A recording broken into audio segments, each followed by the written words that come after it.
Hey everybody, well I got something quite cool to talk about. As a biker, I think one of the coolest things you could do is to somehow have a hand in the future development of the bike that you ride.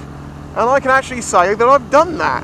Basically, from riding these bikes and doing videos on them and talking to the companies that make them and making suggestions and stuff, there has been some developments made, not entirely off the back of my word, you know. Oh, look at this, 125 versus a Hayabusa and an R6 and a white van. Let's do this!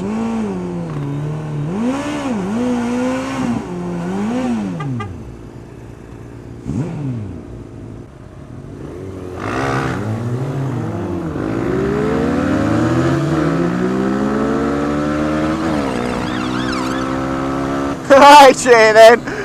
It's only the Coast Guard, buddy!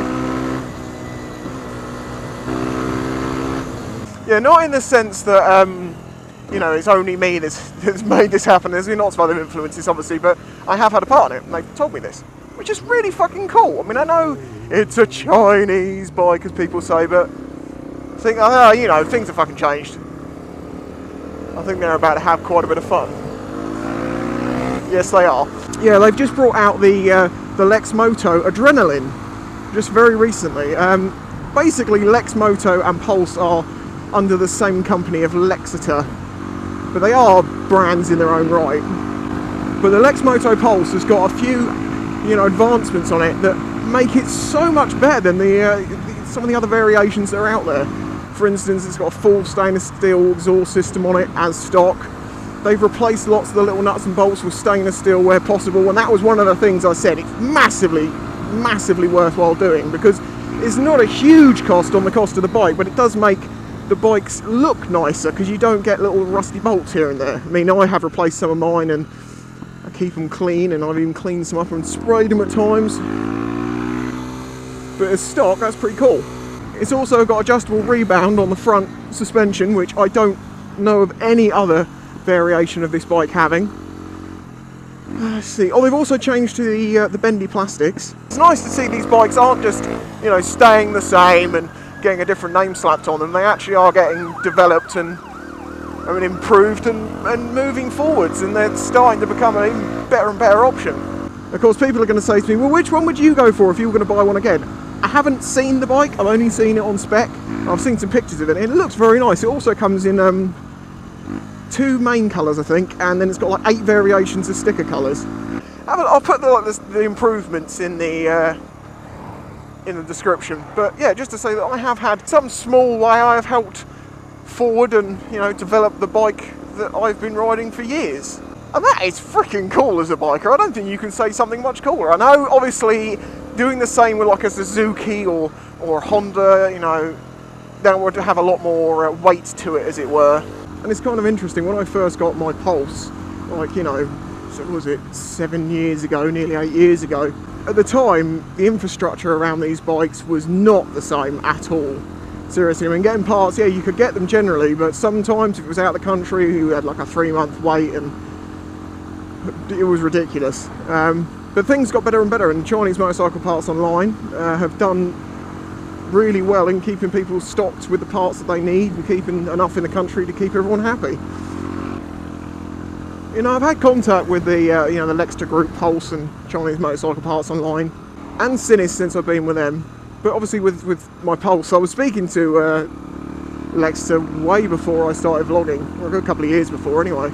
And I've been in contact with them ever since, and I do sometimes hear about things a little bit early. I mean, I did hear about the 2015 bike a few months ago, sort of gave me a little heads up about it. And obviously getting a bit of background information that I can't talk about sometimes. It's really interesting just to see how everything developed over that time and where it is now. You know, I'm just about to be getting out of the game, as it were, with these bikes, although I'm still going to keep Jess's as far as I'm aware, although I don't know if that will last. It should do, as long as my insurance is the same. Some people said their insurance gets cheaper when they get 2 bikes.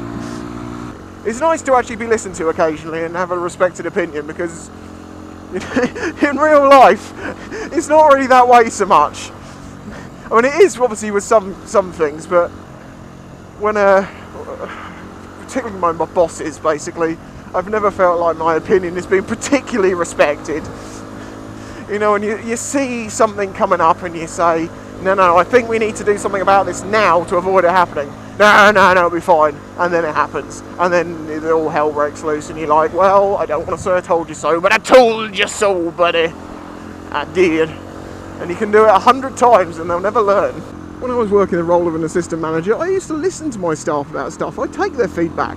If I didn't agree with it, I would explain to them why I didn't agree with it.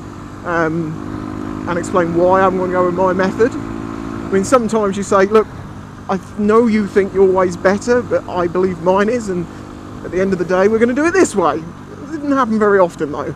And quite often it was because their idea, which they thought was a grand one, was not so grand in the long term or something like that, or there was more to it, you know. Yeah, so I thought I'd just share that one with you.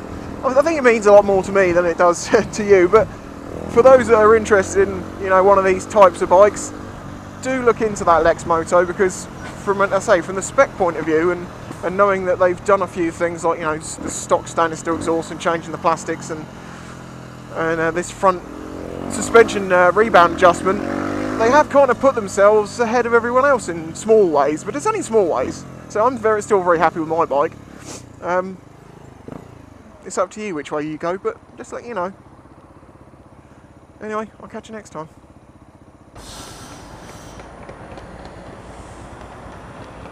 She has got a flat tyre and she is driving on it and has absolutely no idea. How do you not notice you have a flat tyre? Okay, I've only driven bikes. It's quite obvious to notice when you have a flat tyre on a bike. But I'm sure it's very noticeable in a car. Especially if it's going flat, flat, flat, flat, flat, flat.